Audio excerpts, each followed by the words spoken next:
Hello, everybody, and welcome to another episode of your Bish Therapist podcast. I am your host, Melissa Reich, your Bish Therapist, a real life therapist turned pop culture aficionado, here to serve clinical interpretations and hot takes on all things pop culture. Today's episode is going to be an announcement about the future of your Bish Therapist. Most people who are listeners, who follow me on Instagram, who watch me on YouTube, most people are not aware that your Bish Therapist was born in June of 2022. I started this whole endeavor. I had 2 followers on Instagram. One was my husband and the other was Amy Phillips. And just to remind you, for those of you who don't know, Amy Phillips is a comedian. She has a Patreon podcast called Drama Darling. She had a radio show on SiriusXM for 8 years. She does Cabaret Me.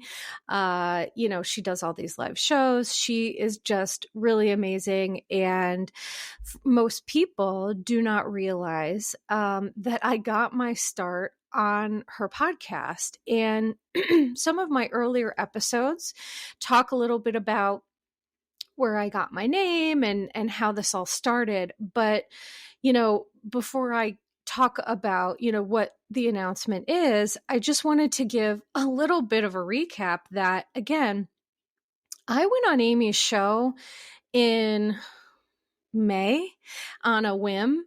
We had been DMing on Instagram, and Amy calls herself. So by the way, this is where I get my name from. I also talk about this in earlier episodes of my podcast, but some people are confused about my name. For those of you who are Housewives fans, especially Real Housewives of New Jersey, you will know that there was one season where Joe Giudice, who used to be married to Teresa Giudice, there was an episode where he said, "Here she comes, my bitch wife." And he goes on to call her a C and to insult her. And it was one of the wildest moments on Real Housewives. I mean, now there's a million more, but back in the day, that was pretty significant. So Amy Phillips used to call herself your bitch wife. And when I was DMing back and forth with her, I was joking that I am her bitch therapist. And so that is how we became friendly. That is how she had me on her show. And when she had me on her show, I was a one and done. I was a therapist who was going to give some takes on Bravo and Housewives. In fact, the first time I went on Amy's show, Your Bish Therapist wasn't even born. I had a private Instagram, and that was it. I had nothing to promote. So the reason that I'm sharing this is Your Bish Therapist has grown beyond my wildest dreams. I sincerely, when I started this in June, I had zero expectations. I had I was hopeful, but there was no part of me that thought that this was going to be really successful. I wasn't sure how people would receive it. I wasn't sure how people would receive me. I'm a regular person. I've been a therapist my whole life. I have never even been really on social media. I have a hard time with social media, so for me, when this all started, I started with 2 followers and, now I have 4,500 and growing. And so my point is that when I started this, I had no idea what I was doing. And especially if you go back to some of those first episodes, I mean, they are wildly terrible. In my opinion, I'm sure people think that they're fine, but I listen to them and I just kind of cringe. So I don't listen anymore. But I had no idea what I was doing. I didn't know how to record myself. I didn't know how to upload I just didn't know how to do any of it. So for me, this whole experience has kind of just been really experimental. And I started it with no expectations. So what I'm here to talk about today is kind of, for me, where your Bish therapist is going in the future. After a great deal of, I thought about this a lot. I consulted Amy because, by the way, Amy is just one of the most amazing people I've ever met. She has been um, you know, in the media, she's been in the business for so long, but she's just like a really genuine, amazing person. She's my fairy godmother. She's my creative mentor. I wouldn't have any of this without her. Let me be clear about that. She is just a wonderful person. And so when I was talking to her about my vision for, what is this going to be? She and I came up with some, ideas, and I wanted to share a little bit with you all where this was going to be going. Initially, my goal was to do a weekly podcast with every intention of making this a full-time show. Initially I wanted to do this 5 days a week, 4 days a week. I wanted to, start with one and build from there. And what people have come to love about me is my deep dives. I have meticulous attention to detail when I'm talking about things, and I'm just really thoughtful about, taking the information, analyzing it, and then giving it to you all. And in fairness, when I started this, I had no idea how much energy this was going to take. Most people watching this, listening to this, who, take it in fairness, have no idea how much it takes. It's so much work. I do graduate level homework. Excuse me. I'm a little bit under the weather. I do graduate level work on a weekly basis. It's like, and here's the thing, I'm such a psychology nerd and I'm super dorky. I loved school. I loved homework. I didn't mind it. But what's different now is me and my body. I am about to be, in a couple months, I'll be 43 years old. Most of you know that I am living with a chronic cancer and a ton of other chronic health issues. And, also, my mental health, I have to really be mindful of that as well, as most people with chronic illness do. It's really tough on your mental health as well. So what I have realized through doing what I'm doing is the fact that my current setup is unsustainable. So listen, don't panic. I'm not going anywhere. We're just making some changes. So for those of you who are kind of panicked right now, just hear me out.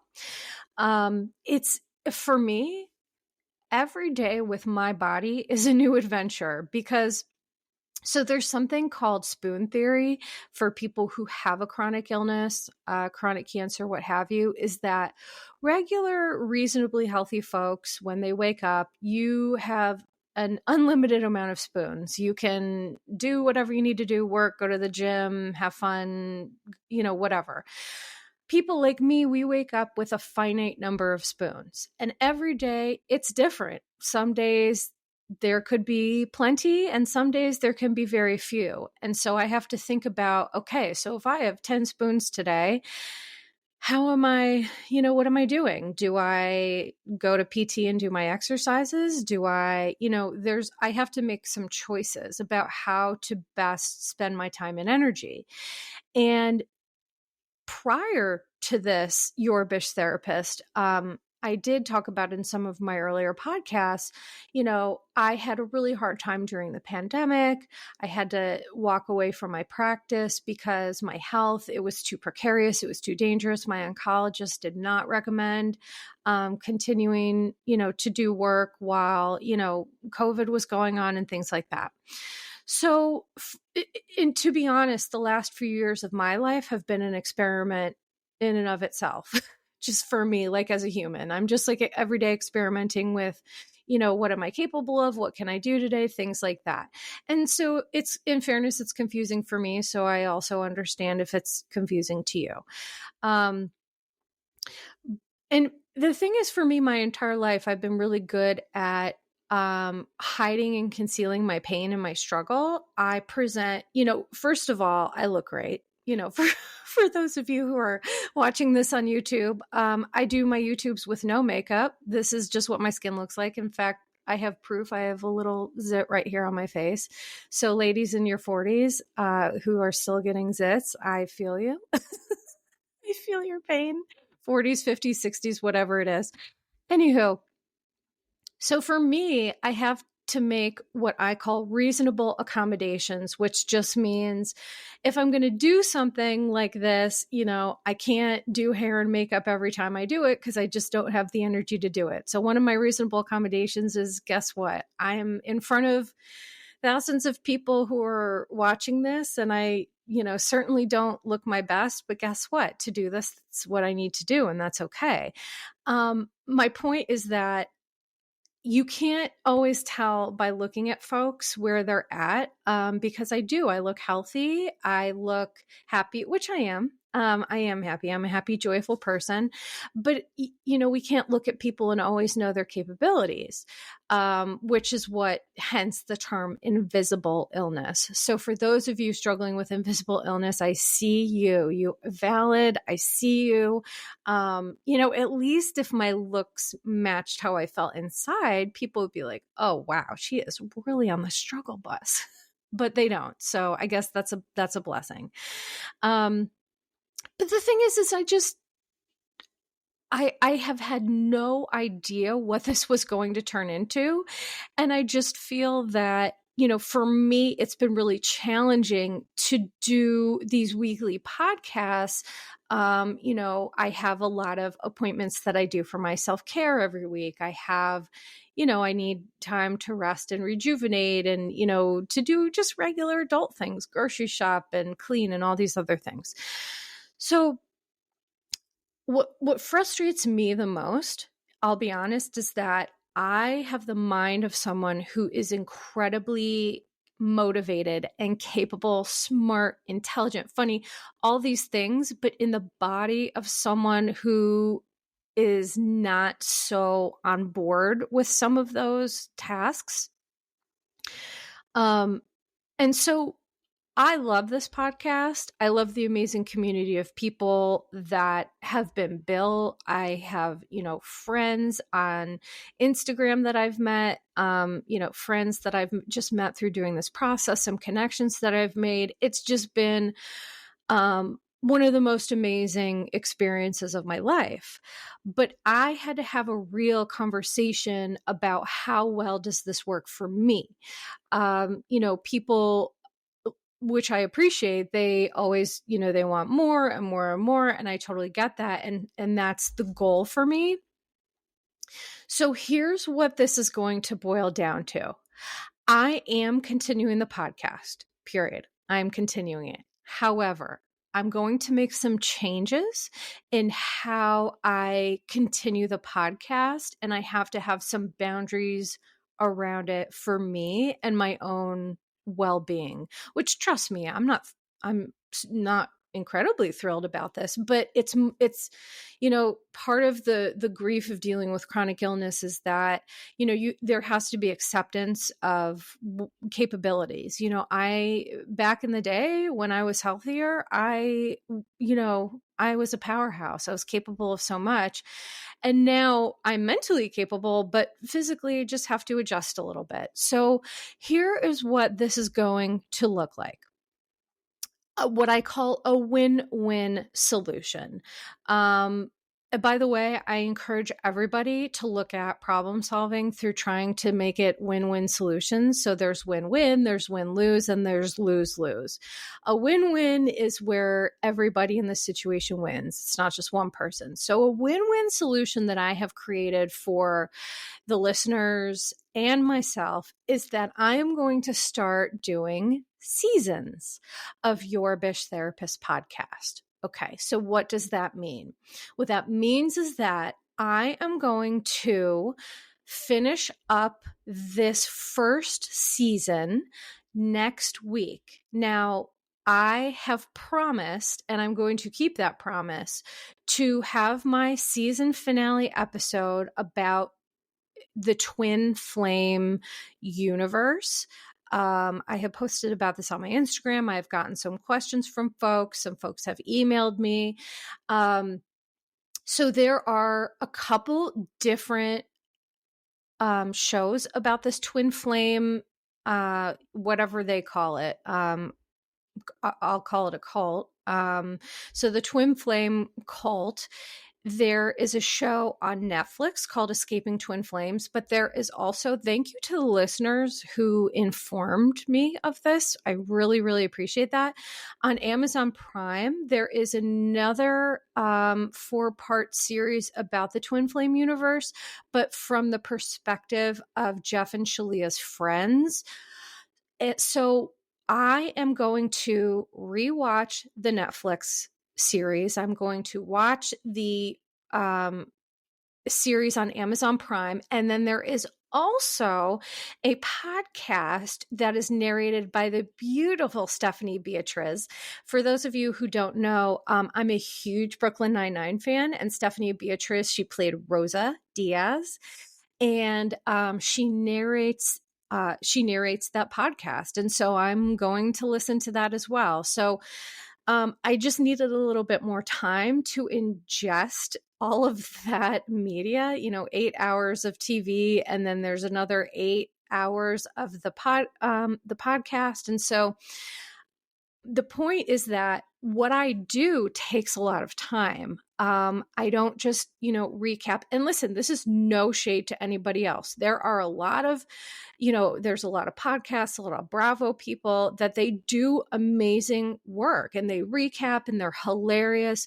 For me, what I do, it takes so much time and thought and interpretation. And I just didn't realize how exhausting that would be, but I don't want to change the format, right? Because that's what you all have come to love. And I love it too, doing that.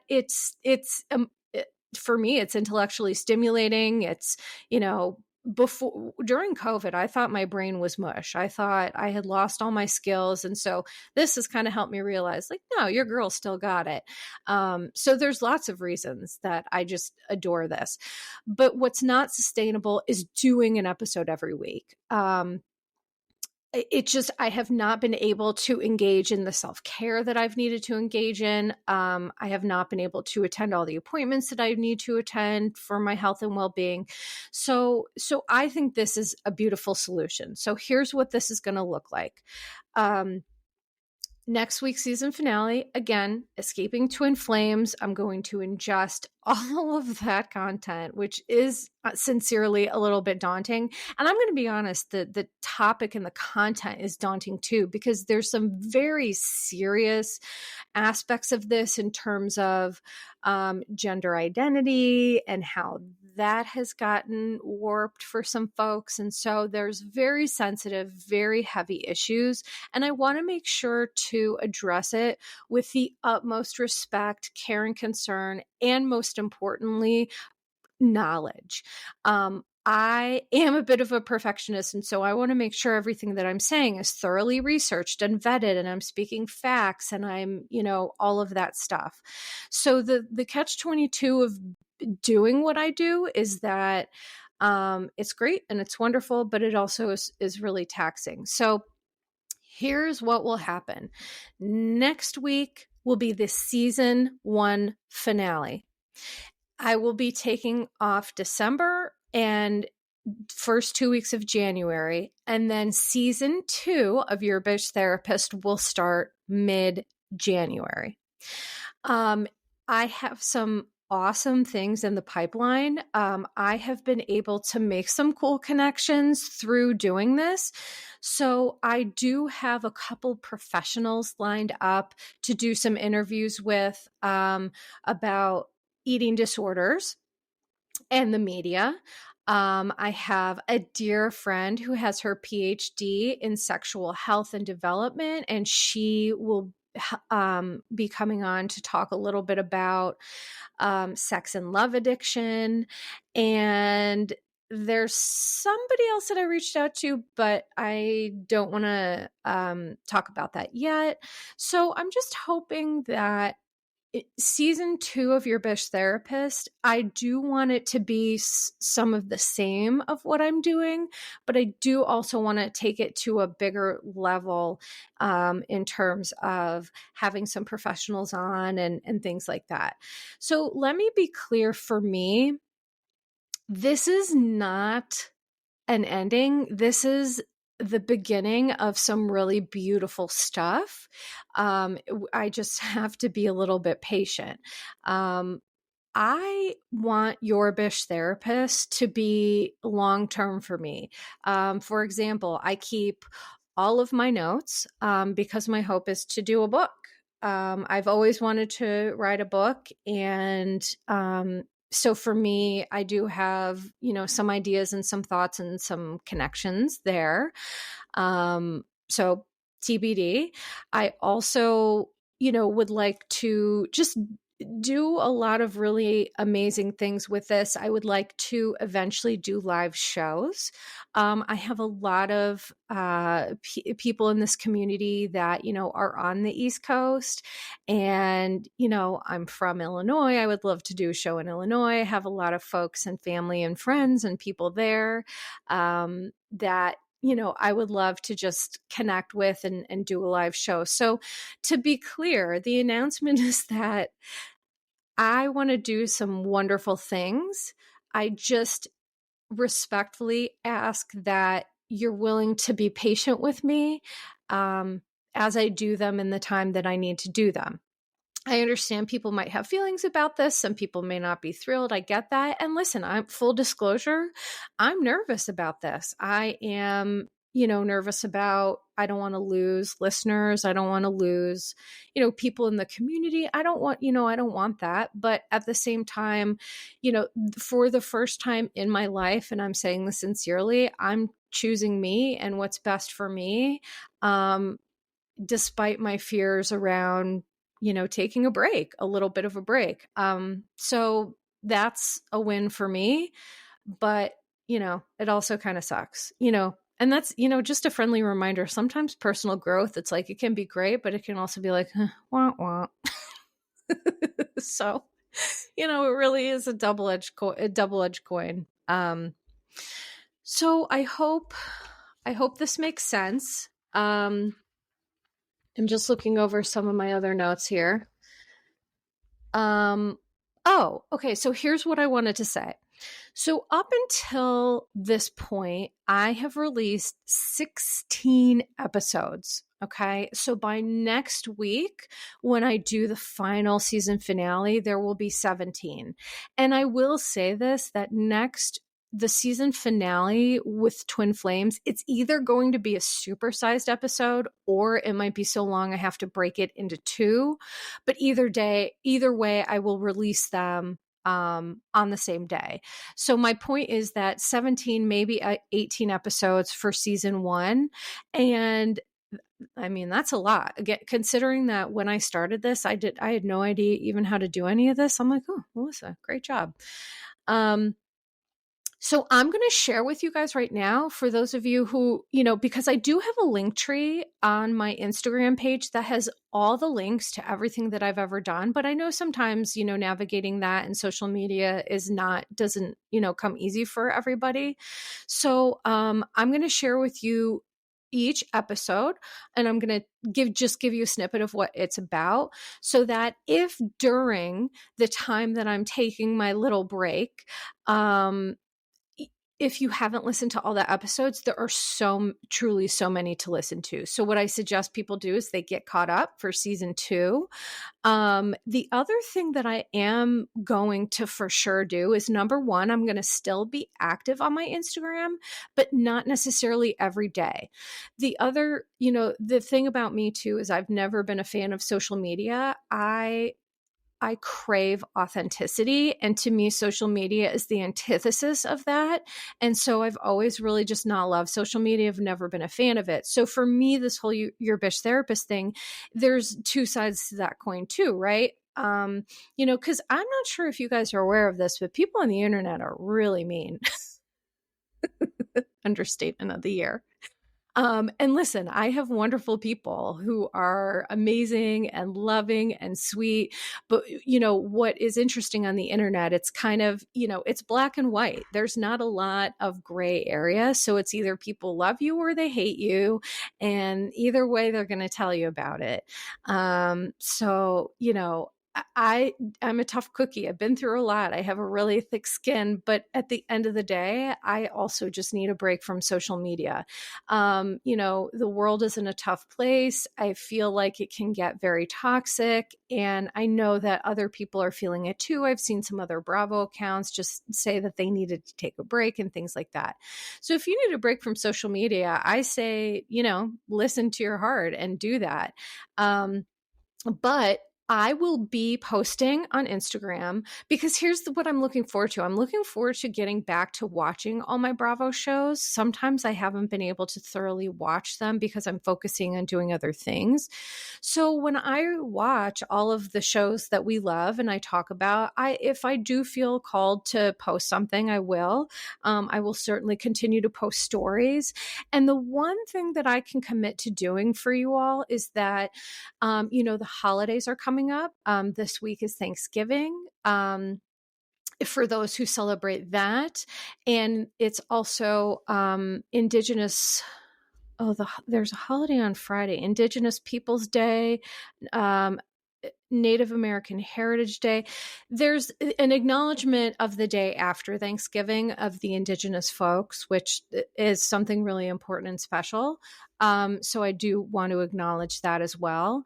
But, so with those holidays coming up with, Hanukkah, Christmas, whatever holidays you all celebrate or not. Again, I have people in other countries and, all over the globe. So whatever it is that you have coming up, for a lot of folks, it is a really tricky time of year.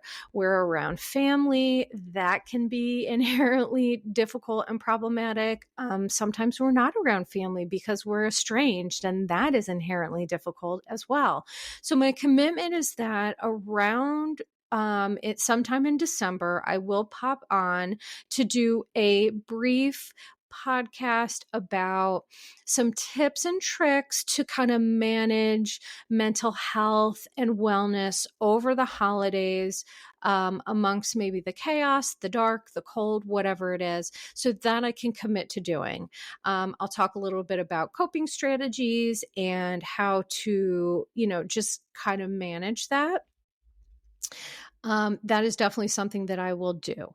And, for me, I think slow and steady wins the race. I would love to just continue to bang out episodes every week. That's just, as I mentioned, that's just not sustainable. So for me, I have to take, I have to take the lead of my body, and I have to say, well, slow and steady wins the race. So, okay, so I'm the turtle.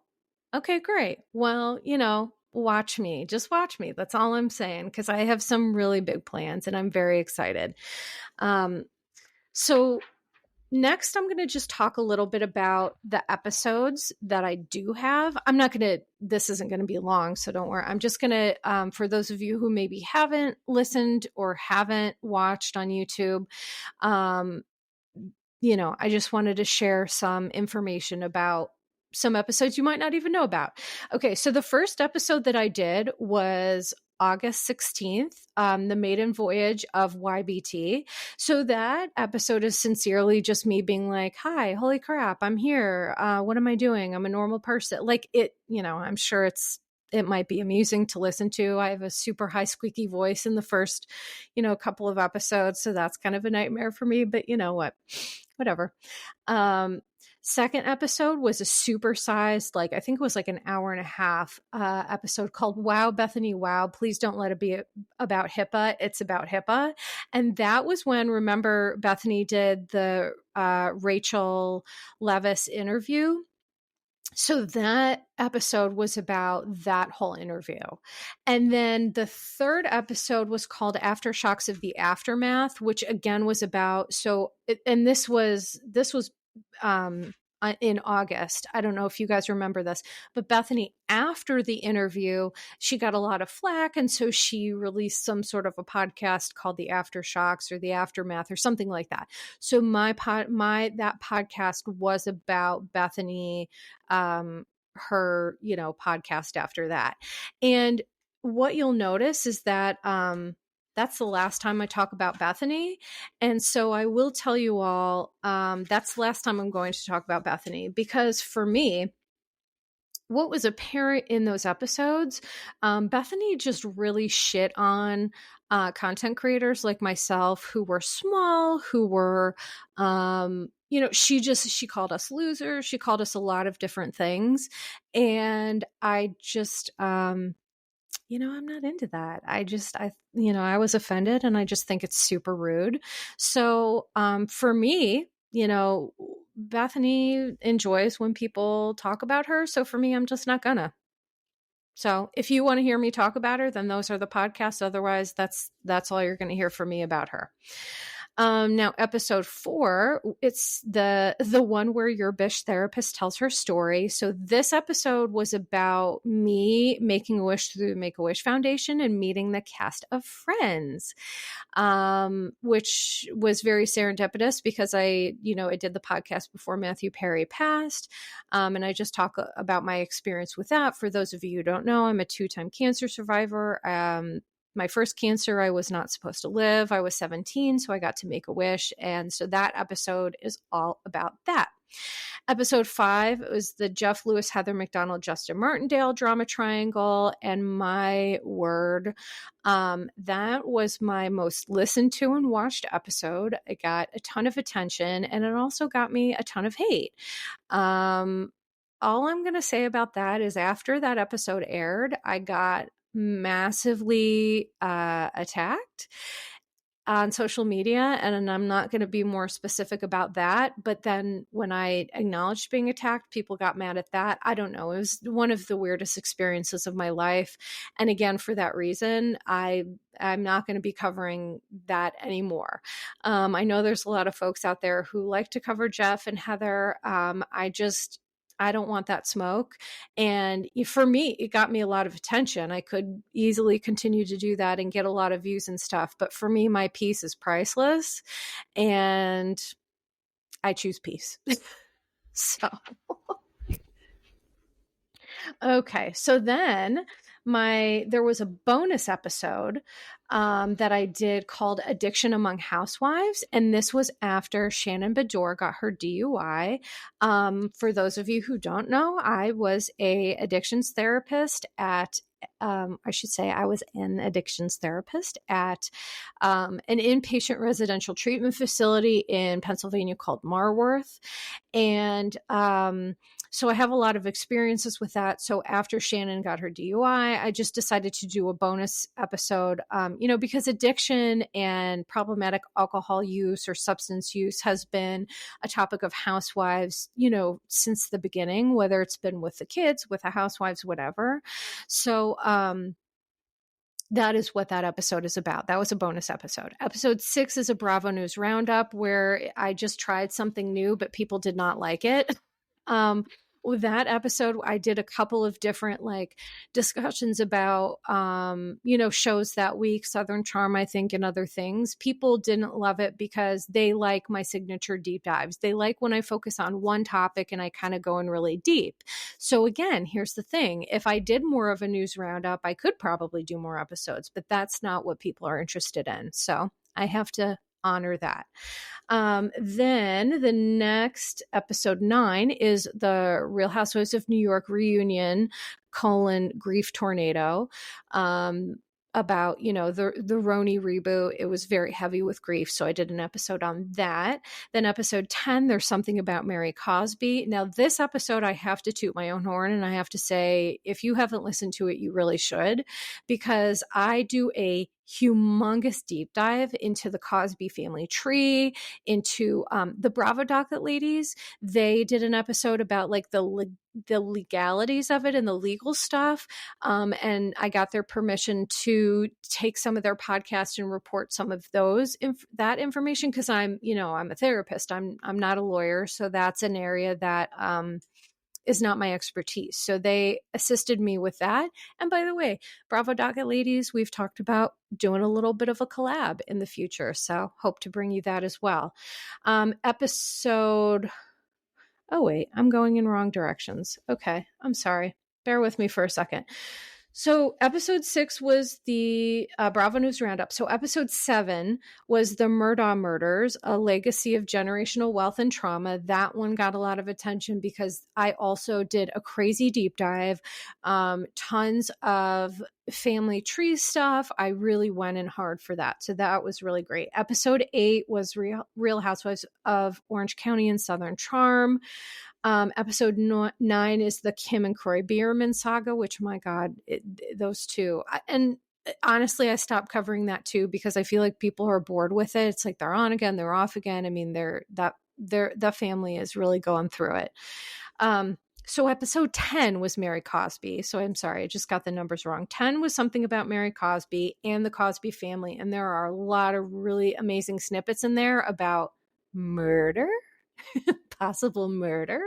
Some real intense stuff. So then episode 11 was Real Housewives of New York reunion, the grief tornado.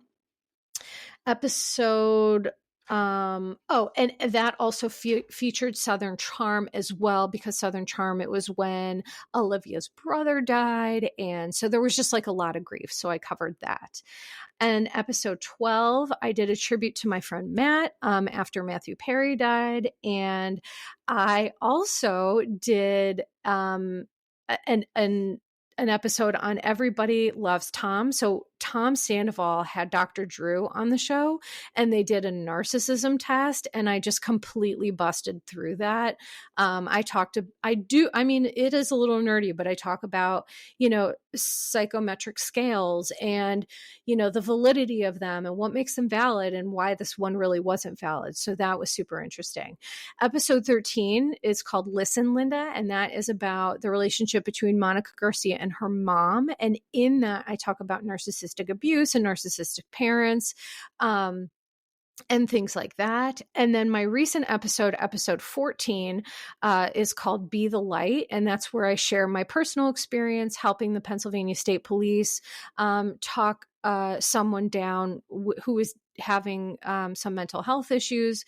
And I did it just as a citizen, as a bystander. I wasn't doing it in a professional capacity. So that was a long story that I did cover.